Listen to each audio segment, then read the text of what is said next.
was born, who had stayed at Pigeonsford since his grandfather's time, was there now with her 2 granddaughters, and Henry Gold, who had married Venetia Hart, one of the granddaughters. She imagined them all sitting indoors over a cosy tea, herself forgotten, left out on the terrace in the bitter cold. There was no pretext for going back into the house, for if she were to keep to her promise of being no trouble to anyone, all she had to do was to walk down the steps of the terrace, pick her way through the melting snow on the lawn, nip over the little bridge that divided Pendock's garden from the orchards that surrounded the cottage, and be having tea in her own drawing-room by 5:15. She began reluctantly to clean up her palette and put her brushes away.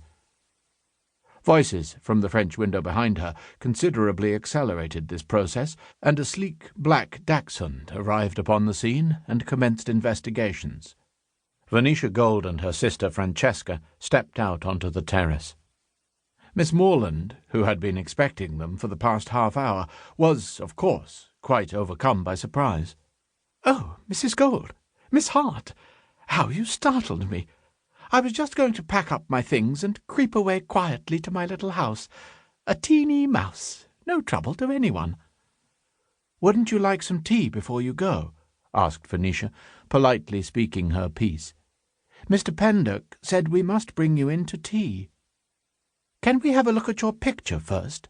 said Fran, who had rather forgotten what Miss Morland's pictures were apt to be like. "Everything looks so lovely in the snow, doesn't it? Even these rather sloppy downs take on a bit more meaning, with the trees so black and the railway line running up the valley and all that." They both moved round and stood before the easel.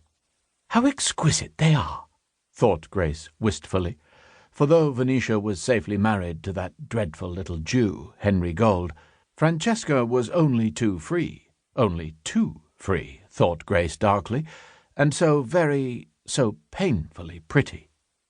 Venetia was like her name, all gold, a golden cobweb that looked as if it might, at any moment, be blown away by the lightest breath of wind to some enchanted land where it really belonged.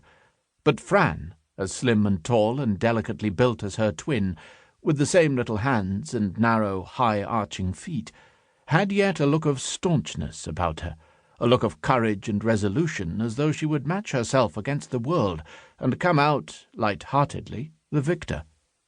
She was as dark as her sister was fair, with black, soft, curling hair and bright, dark eyes, with a generous mouth, generously smeared with scarlet lipstick, so that she looked like a tropical flower blooming in this English garden.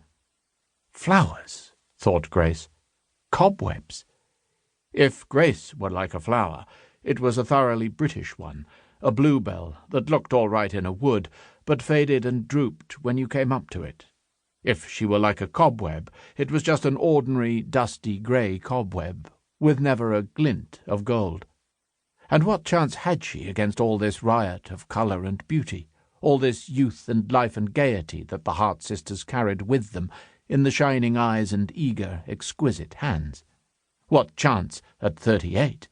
What chance had Grace? They stood before the picture, hugging their arms because they were cold. "Aziz, darling, not on Miss Morland's easel," they said to the dachshund, and Venetia, always polite and kind, turned back to the painting and added, "It's awfully pretty, Miss Morland. The church tower. How pretty." There was a sort of ruthlessness about Fran.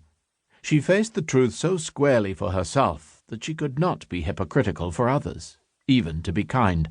She struggled to say something nice about the watercolour, but round the edges of her goodwill the truth came bursting forth. She said abruptly, "But why do the church tower when it's so particularly hideous?" Poor thing, just unable to appreciate beauty, that was all. Useless, Grace knew, to try to explain to those that could not see for themselves the artistic values of a church tower peeping through an orchard, with the little round copse on the right and her own snug cottage pairing off so nicely on the left. Just the roofs visible above Mr. Pendock's fruit trees, no troublesome perspectives at all. "And besides," said Francesca, peering at the sketch,